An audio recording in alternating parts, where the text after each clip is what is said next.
ফেব্রুয়ারির প্রথমার্ধে ঘোষিত জাতীয় নির্বাচনের সময় যত ঘনিয়ে আসছে, রাজনৈতিক দলগুলোর মতপার্থক্য ততই বাড়ছে। কখনো পিআর, কখনো গণভোট, আবার কখনো জুলাই সনদ বাস্তবায়ন প্রক্রিয়া নিয়ে দলগুলোর বিপরীতমুখী অবস্থানে অনিশ্চয়তা বাড়ছে আগামী নির্বাচনের।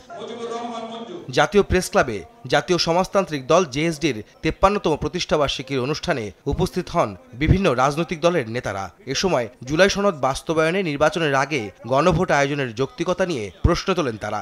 এখন একটা কালেকটিভ ক্যাম্পেইন শুধু রাজনৈতিক ফায়দা লাভের জন্য, মানুষকে বিভ্রান্ত করার জন্য, নিজেদের ধান্দাবাজির জন্য বলছে যে গণভোট জাতীয় নির্বাচনের আগে। এই সরকার তারা কিভাবে একটা সংবিধান সংশোধনের মতন, এই প্রথম ডক্টর ইউনূস এবং তার সরকার শুনলেন যে তারা জাতির সঙ্গে এবং বিএনপির সঙ্গে বিশেষ করে প্রতারণা করেছে।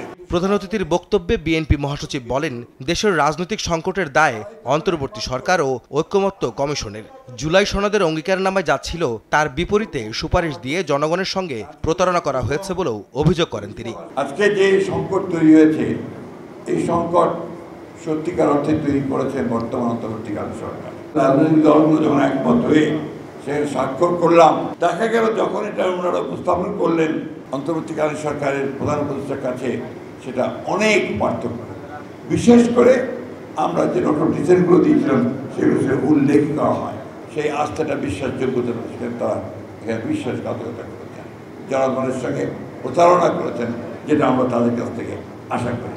নির্বাচনের আগে গণভোটের সুযোগ নেই বলে সাফ জানিয়ে দেন মির্জা ফখরুল। বলেন, জাতীয় নির্বাচন বানচালে ষড়যন্ত্র করছে একটি মহল। একটি দলকে ইঙ্গিত করে বিএনপি মহাসচিবের আহ্বান, যারা মুক্তিযুদ্ধের বিরোধিতা করেছে তারা যেন জনগণের দাবির বিরোধিতা না করে। বানচাল করার জন্য, সেই নির্বাচনকে বিলম্বিত করবার জন্য একটা মহল উঠে পড়ে রয়েছে। গণভোট নির্বাচনের আগে করার কোনো সুযোগ এখন আর নাই। আজকে যারা এই নিয়ে গোলমাল করছেন, রাস্তায় নেমেছেন, তাদেরকে অনুরোধ করবো, দয়া করে জনগণকে অনেক বিভ্রান্ত করেছেন। 1971 সালে মুক্তিযুদ্ধের বিরোধিতা করেছেন। আজকে দয়া করে জনগণ যে নির্বাচন চায় সেই নির্বাচনের বিরোধিতা করবেন না। সংস্কারের যে বিষয়গুলিতে সব রাজনৈতিক দল একমত হয়েছে, জনগণের ভোটে ক্ষমতায় গেলে তা বাস্তবায়ন করার বিষয়ে আবারও প্রতিশ্রুতি দেন বিএনপি মহাসচিব। আহমেদ সালেহীন, সময় সংবাদ, ঢাকা।